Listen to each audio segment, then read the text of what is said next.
हुजूर कुरान पाक की तिलावत कर रहे थे तो उस तिलावत की ना आवाज गूंजी, कहां तक पहुंची? अबू जाल भी किसी झाड़ी में छुप के हुजूर का कुरान सुनने लगा। सुरीली इतनी थी, उसमें लुत्फ इतना था। अबू सुफियान भी आ गए, किसी झाड़ी में छुप के कुरान सुनने लगे। अखनस बिन शुरैक भी आ गया, थोड़ा नहीं सुना, सारी रात ही हुजूर की तिलावत सुनते रहे, सारी रात तिलावत सुनी। सुबह मुलाकात होगी, तू किधर आया था, तू किधर आया था, तू आज के बाद ना आए कोई भी।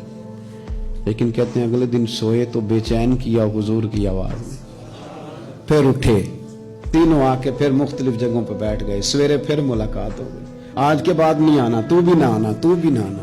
पर कहां चैन लेने दे हुजूर की मीठी आवाज, कहां चैन लेने दे हुजूर की मीठी आवाज। तीनों फिर उठ गए, कई दिन आते रहे। एक दिन तय हुआ कि आज के बाद बिल्कुल नहीं आना, जो आएगा सजा मिलेगी। हो गई बात तय। अखनस बिन शुरैक कहते हैं मैं सवेरे अबू जहल के घर गया, मैंने कहा सुन, एक दिन नहीं कई रातें तूने भी सुना मैंने भी सुना, दिल पे हाथ रख के बता वो जो पढ़ते हैं वो हक सच है कि नहीं,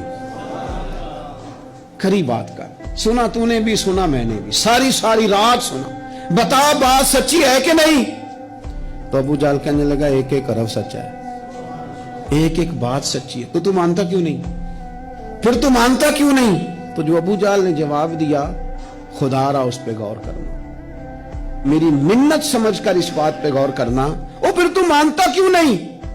तो अबू जाल कहने लगा हमारे कबीले का और बनु हाशिम का, हुजूर सैयद आलम के कबीले, शुरू से मुकाबला रहा है। उन्होंने अगर लोगों को खाने खिलाए तो हमने भी खिलाए, उन्होंने गरीबों का बोझ उठाया तो हमने भी उठाया, उन्होंने अगर घोड़ा दौड़ाया तो हमने भी दौड़ाया। फिर उन्होंने दावा कर दिया कि हमारे अंदर एक नबी आ गया है। अब हम कैसे मान जाएं उस कबीले में नबी आ गया? पहले क्या कह रहा है, बात बिल्कुल हक है। अब क्या कह रहा है, उसके कहने का मतलब यह है कि अगर मेरे कबीले में नबी आता तो मैं मान जाता। और खुदा के बंदो, ये बरादरी का बुत, कबीले को जो बुत बना लिया माज़अल्लाह, वो तासुब बन के आड़ बन गया, ग्रोह परस्त हो गए। वो कहने लगा उसका मतलब ये था कि मेरे कबीले में होते तो मैं मान जाता, कबीला दूसरा है। खुदारा, इन बुतों को तोड़ने की जरूरत है। काश अबू जहल ये समझता कि ये तो रब की तकसीम है ना, वल्लाहु यख्तस्सु बिरहमतिही मन यशा। वो कहता है मैं जिसको चाहता हूं अपने फजल से अपना खास बना लिया करता। लेकिन ये गुरोही तासुबात, कुरान मजीद आप देखें ना तो यहूदियों के बारे में अल्लाह फरमाते हैं, क्योंकि तौरात में भी हुजूर की शान है, ज़बूर में भी हुजूर की शान है, इंजील में भी हुजूर की शान है।